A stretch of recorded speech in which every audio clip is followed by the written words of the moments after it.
السلام علیکم dear viewers, میں آپ کا بھائی عاقب قطبی آپ کی خدمت میں اپنے پہلے ولاگ اجمیر جرنی کے ساتھ حاضر خدمت ہوں، اور امید کرتا ہوں کہ یہ ولاگ آپ کو ضرور پسند آئے گا، اور ساتھ ہی ساتھ یہ گزارش بھی کرتا ہوں کہ آپ زیادہ سے زیادہ میرے چینل عاقب قطبی 786 کو سبسکرائب، ویڈیو کو لائک اور اچھے کامنٹ سے میری حوصلہ افزائی کریں گے۔ تو چلیے اس سفر میں میرے ساتھ ساتھ بنے رہیے اور آخر تک اس ویڈیو کو دیکھتے رہیے۔ حضرت خواجہ معین الدین حسن چشتی کی ولادت مبارک سن 538 ہجری میں سنجر کی سرزمین پر ہوئی۔ آپ کے والد ماجد کا اسم شریف حضرت خواجہ غیاث الدین قازمی سنجری اور والدہ ماجدہ کا اسم شریف حضرت بی بی سیدہ مہنور تھا۔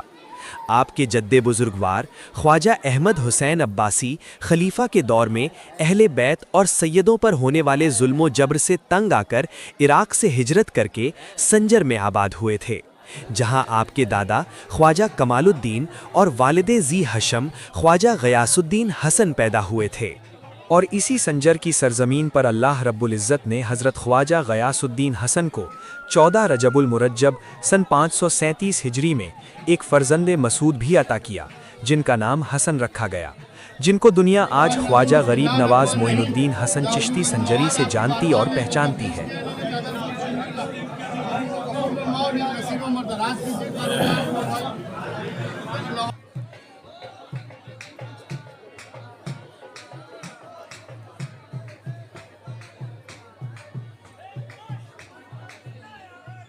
حضرت خواجہ غریب نواز معین الدین حسن بچپن سے ہی بہت غریب پرور اور سخی دریا دل تھے۔ ابھی آپ کی عمر 3-4 سال کی ہوئی تھی کہ آپ اپنے ہم عمر بچوں کو اکٹھا کر لیتے اور چشتی روایت کے مطابق ان کی خوب خاطر تواضع فرماتے۔ ایک دفعہ عید کے موقع پر آپ نئے کپڑے پہن کر عیدگاہ جانے لگے تو راستے میں ایک نابیرہ بچے کو پھٹے پرانے کپڑے میں دیکھا۔ فوراً آپ واپس گھر تشریف لے گئے اور اپنا نیا لباس اتار کر اس نابینا بچے کو پہنایا اور خود دوسرا لباس پہن کر اس نابینا بچے کے ساتھ عید کی نماز ادا کیا۔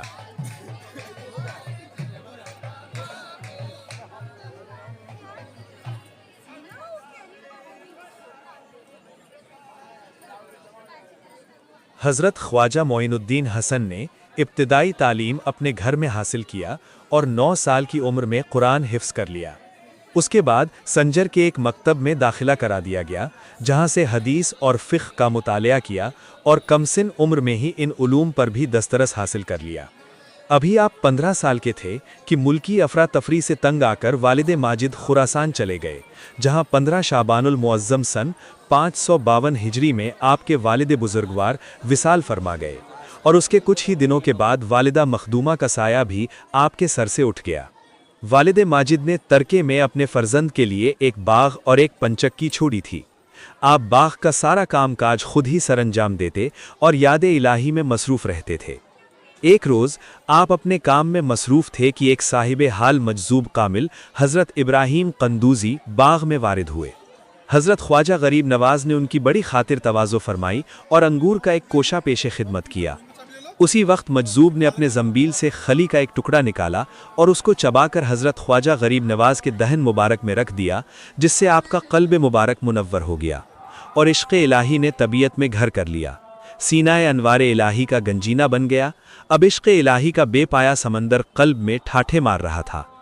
حضرت ابراہیم قندوزی کے جانے کے بعد آپ نے زندگی کا اثاثہ باغ اور پنچکی فروخت کر کے ساری رقم فقراء اور مساکین میں تقسیم کر دیا، اور تلاش حق میں مراکز علم اور حکمت اسلامیہ سمرقند، بغداد و بخارا کی طرف روانہ ہوئے۔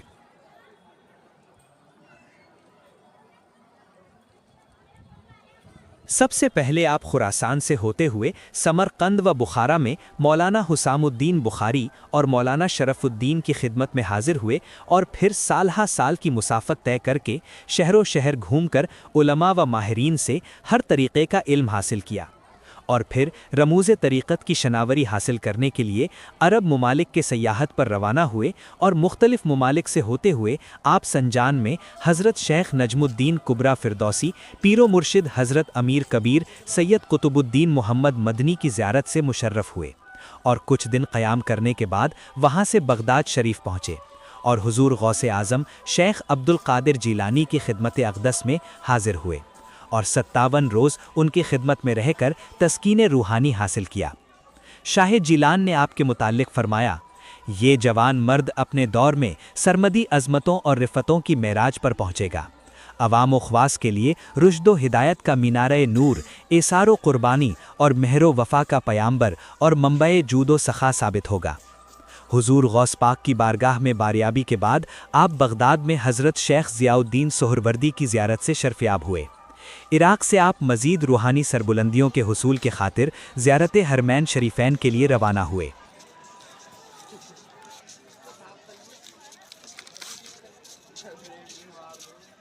حرمین شریفین کے واپسی پر سن 563 ہجری میں شیخ الشیوخ حضرت عثمان حروانی کی خدمت اقدس میں حروان پہنچے اور آپ کے دستے اقدس پر بیعت ہو کر نعمت عظمیٰ سے مشرف ہوئے۔ حضرت خواجہ غریب نواز نے 20 سال کی مدت سفر و حضر میں شیخ طریقت کے ساتھ گزار دیا، سخت مجاہدات و ریاضتیں کیں، مسلسل ہفتہ بھر روزہ رکھا، 2 تہائی جامہ زیب تن کرتے اور اگر وہ پھٹ جاتا تو اسے خود ہی پیوند لگایا کرتے تھے، پیر و مرشد کا سامان خود ہی اٹھایا کرتے تھے۔ چنانچہ ایک دن حضرت عثمان حروانی نے خوش ہو کر فرمایا کہ معین الدین اللہ کے محبوب ہیں، مجھے ان کے مریدی پر فخر ہے۔ پیر و مرشد حضرت عثمان حروانی حج بیت اللہ شریف و زیارت مدینہ منورہ کے لیے روانہ ہوئے۔ آپ بھی ہمراہ تھے۔ طواف کعبہ سے فراغت کے بعد محراب رحمت کے نیچے مرشد پاک نے آپ کا ہاتھ پکڑ کر بارگاہ ربوبیت میں آپ کے مقبولیت کے لیے دعا فرمایا۔ ہاتف غیب نے ندا دیا، معین الدین ہمارا دوست ہے، ہم نے اسے قبول فرمایا اور عزت بخشی۔ مرشد پاک کے ہمراہ حج بیت اللہ شریف سے فراغت کے بعد آپ مدینہ منورہ حاضری کے لیے تشریف لے گئے اور رسالت معاب صلی اللہ علیہ وسلم کے بارگاہ میں حاضری دی۔ حضور غریب نواز نے نہایت عاجزانہ انداز میں با ادب و احترام بارگاہ ختم مرتبت صلی اللہ علیہ وسلم میں سلام پیش کیا۔ الصلاۃ والسلام علیکم یا سید المرسلین و خاتم النبیین۔ روایت ہے کہ روضہ اقدس سے جواب آیا، وعلیکم السلام یا قطب المشائخ۔ اسی رات سرکار غریب نواز کو عالم رویا میں حضرت سرکار رسالت معاب صلی اللہ علیہ وسلم کی زیارت نصیب ہوئی، جس میں آپ کو ہند کی ولایت تفویض فرمائی گئی اور تبلیغ اسلام کا حکم بھی صادر ہوا۔ بارگاہ سرکار دو عالم صلی اللہ علیہ وسلم سے سرفراز ہونے کے بعد پیر و مرشد نے بھی سن 583 ہجری میں خرقہ خلافت عظمیٰ عنایت فرمایا۔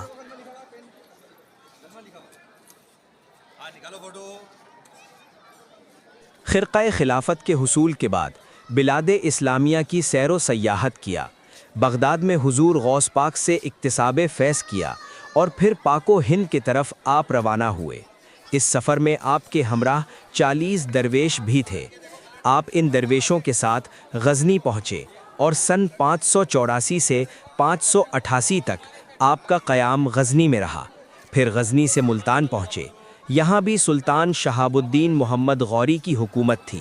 جنوب میں راجہ جے چند راٹھور اور مغرب میں پرتھوی راج چوہان کی حکومت تھی۔ پرتھوی راج کا ستارہ اقبال آپ کے سامنے غروب ہوا۔ ملتان سے کراچی آمد ہوئی اور حضرت سیدنا عبداللہ الاشتر المعروف عبداللہ شاہ غازی کے آستانہ عالیہ پر حاضری دے کر آپ کی قدم بوسی سے شرفیاب ہوئے اور آپ کے روحانی فیض سے مالا مال ہو کر لاہور کے طرف روانہ ہوئے، جہاں حضرت سیدنا علی بن عثمان حجویری المعروف حضرت داتا گنج بخش کے آستانے پر حاضری ہوئی۔ آپ نے 40 دن تک وہاں قیام کیا اور داتا صاحب کے فیض سے بھی مالا مال ہوئے، اور وہیں آپ کی شان میں یہ کلام ارشاد فرمایا، غنج بخش فیض عالم مظہر نور خدا، ناقصہ را پیر کامل کاملہ را رہنما۔